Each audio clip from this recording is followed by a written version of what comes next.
ঘাটালে বন্যা পরিস্থিতি পরিদর্শনে এলেন ঘাটালের সাংসদ দেব তথা দীপক অধিকারী। ফিজিওথেরাপি চিকিৎসার সেরা ঠিকানা অভিজিৎ ফিজিওথেরাপি সেন্টার। উন্নত মানের যন্ত্রপাতির সাহায্যে এখানে ফিজিওথেরাপি করানো হয়। ঠিকানা চাঁদপাড়া স্টেশন রোড, বালিকা বিদ্যালয়ের উল্টো দিকে। বাড়িতে গিয়ে ফিজিওথেরাপি করানোর সুব্যবস্থাও আছে। ট্রানলি স্পিড বোটে করে পৌঁছে গিয়েছিলেন ঘাটালের বন্যা কবলিত এলাকায়।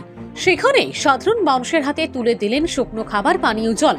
তার পাশাপাশি বন্যা দুর্গতদের সাথে কথা বললেন তিনি। এরপরে সাংবাদিকদের মুখোমুখি হয়ে তিনি বলেন, আমরা ওনাদের পাশে আছি। তিনি বলেন, আমি পার্লামেন্টে গিয়ে বারবার মাস্টার প্ল্যান প্রসঙ্গ তুলেছি। আমি তো রাজনীতি ছেড়ে দিয়েছিলাম। দিদি ও অভিষেক আমাকে কথা দিয়েছিলেন ঘাটালে মাস্টার প্ল্যান হবে, তাই আমি রাজনীতিতে ফিরেছি এবং আমার বিশ্বাস যদি মাস্টার প্ল্যান যদি কেউ করে সেটা আমাদের সরকারই করবে। মানুষের পাশে আছে। এই কষ্ট যতই আমরা মিডিয়ার সামনে যতই যাই বলি না কেন, আমরা ওনাদের কষ্টে অর্ধেকটাও 10% ভাগ করতে পারবো। যেটুকু বলতে পারবো কি আমরা ওনাদের পাশে আছি, যে কোনো মানে খাবার দাবার যতটুকু ওষুধপত্র থেকে আরম্ভ করে যাতায়াত থেকে আরম্ভ করে যাতে ওনাদের কষ্টটা যাতে কম হয় তার জন্য প্রশাসন প্রস্তুত এবং সব রকম সাহায্যের জন্য আমরা প্রস্তুত। ঘাটাল মাস্টার প্ল্যান নিয়ে যে দীর্ঘসূত্রিতা চলছে, প্রতি বছর এই একই রকম পরিস্থিতির উদ্রেক হয় বলে সাধারণ মানুষ জানাচ্ছে। এই সমস্যা থেকে মানুষ ঠিক কবে নাগাদ মুক্তি পাবে, এটাই বলা ছিল। এই প্রতিশ্রুতি আমাদের সরকার এই ইলেকশনে আগে দিয়েছে, আমাদের সরকার দিয়েছে। কারণ আপনারা সবাই জানেন, অন্তত গত 10 বছর ধরে যখন আমি এমপি ছিলাম, আমি বারবার পার্লামেন্টে গিয়ে বলেছি ঘাটাল মাস্টার প্ল্যান নিয়ে কেন্দ্র সরকার এটা করে, এবং আমি রাজনীতি ছেড়ে দিয়েছিলাম এবং যদি আমাকে কথা দিয়েছিলেন যে আমি যদি দাঁড়াই তাহলে ঘাটাল মাস্টার প্ল্যানটা করে দেবে, এবং সেটা তিনি এসে ওখানে বলেছেন। এবং আমার এখনো বিশ্বাস ঘাটাল মাস্টার প্ল্যানটা যদি কেউ করে সেটা আমাদের রাজ্য সরকার, আমাদের নেত্রীর হাত ধরেই হবে।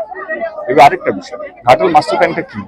ঘাটাল মাস্টার প্ল্যানটা যখন 1959-এ মানসিং কমিটি যখন এই প্ল্যানটা দেয়, তখন এই ঘাটাল শহরের অর্ধেকটা জায়গা নদী করার কথা ছিল, অনেকগুলো জায়গা নদীর মধ্যে কনভার্ট হওয়ার কথা ছিল। কিন্তু আজকে 1959-এর ঘাটাল, আজকে 2024-এর ঘাটাল আকাশ পাতালে তফাৎ আছে। আজকে যদি সেই প্ল্যান নিয়ে কাজ করা হয়, যে শহরটা আছে ঘাটাল বা দাসপুর, অর্ধেক শহর নদী করতে হবে, সেটা এখন সম্ভব না। কারণ অনেকগুলো নদীর পাশে বড় বড় বিল্ডিং, কোথায় স্কুল, কোথায় হসপিটাল, অনেক কিছু হয়ে গেছে, বাজার হয়ে গেছে।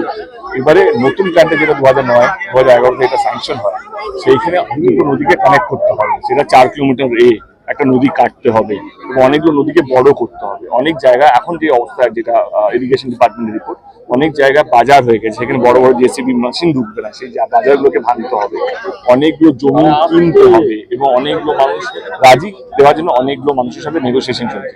তো ঘাটাল মাস্টার প্ল্যানটা এমন একটা প্ল্যান নয় জিতে গেছি, যেতে যা 3 মাসের মধ্যে ঘাটাল মাস্টার প্ল্যানটা হবে, এটা সম্ভব নয়। আমি পরিষ্কার করে বলতে চাই, এই ঘাটাল মাস্টার প্ল্যানটা শুরু থেকে শেষ করতে গিয়ে মিনিমাম 4-5 বছরের একটা প্ল্যান। এবং আমাদের সরকারের ফার্স্ট ফেজ, যেটা আমি আগের দিনও এসে যখন এসেছিলাম বলে গেছিলাম, যে ফার্স্ট ল্যান্ড রিকগনাইজেশন হয়ে গেছে। এই ল্যান্ডগুলো লাগবে এই ঘাটাল মাস্টার প্ল্যান করার জন্য, এবং তার জন্য যাদের জমির মালিক তাদের সঙ্গে নেগোসিয়েশন শুরু হয়ে গেছে। যে এনক্রোচমেন্ট আছে, যে বাজারগুলো আছে, সেই বাজারগুলোর সাথে যে বাজারগুলোকে ভাঙতে হবে ঘাটাল মাস্টার প্ল্যানটা করতে গেলে, তাদের সঙ্গে কথাবার্তা শুরু হয়ে গেছে। 2টো পাম্প স্টেশন লাগবে যে জলগুলোকে বাইরে করার জন্য, সেই 2টো পাম্প স্টেশনের ল্যান্ডগুলো মার্ক করা হয়ে গেছে। তো দ্রুত গতিতে, যেই মানে 1959 থেকে যদি কথা বলি, আজকে 2024, 60 বছর মোটামুটি হয়। 60 বছরে এত দ্রুত গতিতে কাজ হয়নি, এটা 3 মাসে হয়েছে, জেতার পর, আমার জেতার পর বা নেত্রী এই 2024-এ লোকসভার জেতার পর। তো এই 3 মাসে আমি এটুকু বলতে চাই, অনেক মানুষের ক্ষোভকে ঘাটাল মাস্টার প্ল্যান কেন হচ্ছে। আমি আপনাদের এইটুকু বলতে চাই, ঘাটাল মাস্টার প্ল্যান এমন একটা প্ল্যান, সেটা 3 মাসে সম্ভব না।